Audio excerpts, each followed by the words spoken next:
Alohida kvadrat kattaroq 2 xonali uy qidirgan yurtdoshlarimiz uchun bugun sizlar bilan Chilonzor tumani 9-kvartalda joylashgan 65 metr kvadratdan iborat bo'lgan 2 xonali uyimizni birgalikda ko'rib chiqamiz. Shu ko'rib turganlaringiz uyimiz mehmonxona qismi, o'zining yumshoq mebellari, bu yerda TV zonasi, loft uslubidagi mebellar bilan ko'rib turganlaringizda uyimiz boya aytib o'tganimda 2 xona 3 xonaga o'zgartirilganligi sababli oshxonamiz balkonga ko'chgan bo'ladi. Balkonimiz 1 metrga 7 metr bo'lgan balkonda uyimiz egalari oshxonani kengaytirib ko'rib turganinglardek barcha kerakli mebel va jihozlar yaxshi sifatlisidan qo'yilgan. Uyimiz katta yo'lda yuzda joylashgan bo'ladi, bekatda yonginasida. Bu yerda esa balkonimizda 3-xonamizga o'tadigan eshik qoldirib ketilgan. Ushbu uyimiz 9 qavatli binoning 3-qavatda joylashgan bo'lib, umumiy maydoni 65 metr kvadratdan iborat. Glavniy eshikdan kirib kelish, mini proxoshkalarimiz o'zimizda montaj ishlari bo'lgan va barcha xonalarimiz va sanuzolimiz razdельный bo'ladi. Ko'rib turganinglarda bu yerda ota-onalar xonasi.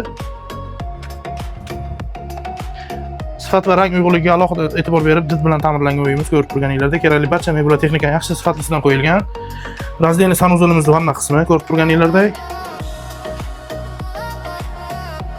Bu yerda esa hojatxonamiz, kafelardan ham yaxshisidan terilgan kataloggacha ko'rib turganinglarda va bolalar xonasi.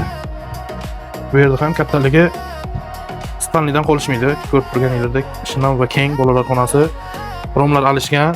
Bu yerdan boyagida oshxonaga o'tadigan eshigimiz bor. Barcha xonalarimiz alohida, umumiy maydoni 65 metr kvadratdan iborat bo'lgan ushbu uyimizda mo'ljaliga keladigan bo'lsak, Chilonzor tumani 19-kvartal bozorchaning orqasida joylashgan Chilonzor metrogacha bor yo'g'i 3 ta bekat oralig'ida joylashgan ushbu uyimizda videoda ko'rgan barcha mebel va texnikalaring bilan birgalikda egalari 89 ming AQSh dollar baholashmoqda. Agarda kimgadir qiziq bo'lsa, opsioniyadagi raqamlarga qo'ng'iroq qilishingiz mumkin.